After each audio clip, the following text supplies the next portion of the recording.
అన్ని జన్లు చేస్తున్న విధానంలో దేవుని మనస్సును తీసుకెళ్ళడం ప్రయత్నం చేశాడు. అభినాదాబు కుమారుడు ఉజ్జా మందసం పడిపోతున్నప్పుడు పట్టుకోగా వెంటనే దేవుని కోపాగ్ని మీద వదులుతుంది. దేవుని పద్ధతిలో కాకుండా ఫిలిస్తీన్ల పద్ధతిలో మందసాన్ని తీసుకొచ్చారు. ఇప్పుడు మీరు రెండు విషయాలు చూస్తారు. ఈ రెండింటిలో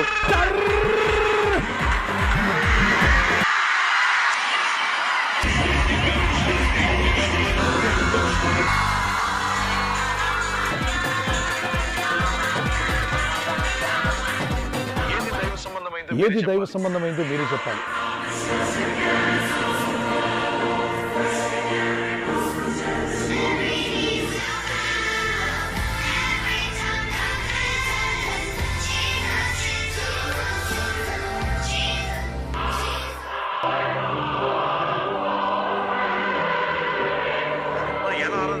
మరి ఎలా ఆరాధించాలి, ఎలా ఆరాధించకూడదు అనే విషయం అంతా కూడా 3 నిమిషాలు చెప్పడానికి వీలుపడదు.